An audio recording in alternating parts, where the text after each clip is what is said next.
First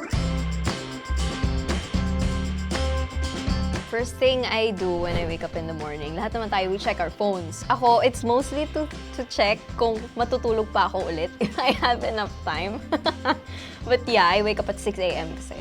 Na yung automatic ay utter short prayer. Magpasalamat lang na nakatulog ng maayos. Siyempre, panalangin para sa pamilya. Pero after nun, ang lagi kong ginagawa, inaayos ko yung kama ko. Kasi pag maayos yung kama ko, feeling ko meron akong sense of accomplishment agad-agad to start the day.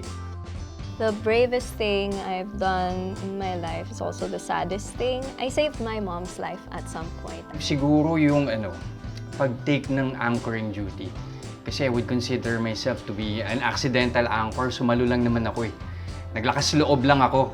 Don't be too hard on yourself, siguro. Be proud of the things that you already know, and concerning the things that you don't know yet, you're bound to learn them at some point.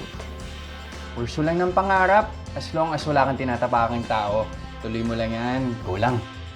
Most favorite day of the week would probably be Sunday. Kasi usually yan lang yung free day ko. But then my weekends have always been busy din naman either way. So, basta weekends ko. Thursday, ang pinaka-paborito kong araw sa week kasi mas na-excite ako sa idea na 24 hours na lang weekend na bilang umaga ang trabaho natin sa Friday. Maaga magsisimula ang weekend. It's chili on ice cream. Don't judge. Actually, hindi na siya weird sa akin yung ice cream na soy sauce flavored, soy flavored. Kumbaga, usong-uso sa Japan at nauuso na rin dyan sa Manila. Siguro I'd be a 7 because I'm already proud of who I am and where I am. But there's always a lot of more room to grow. If I were to rate myself, siguro I would rate myself a 7. Lagpas sa mid, pero marami pang room. I would like to think of myself as someone na lagi nag-aspire to improve.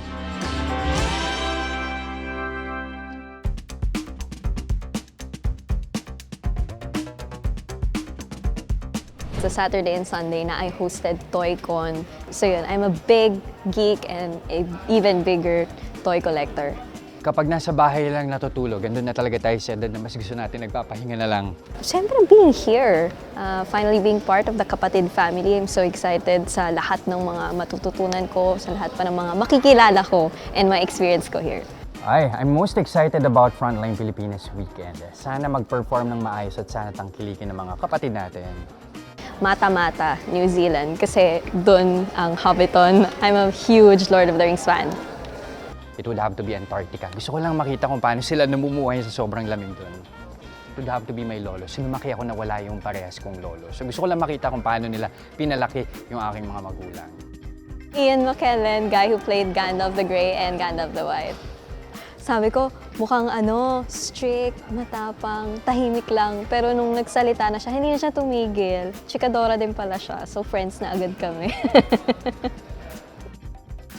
Bungad pa lang alam ko na matalinong babae. At tama ang hula ko, madaldal si Nikki.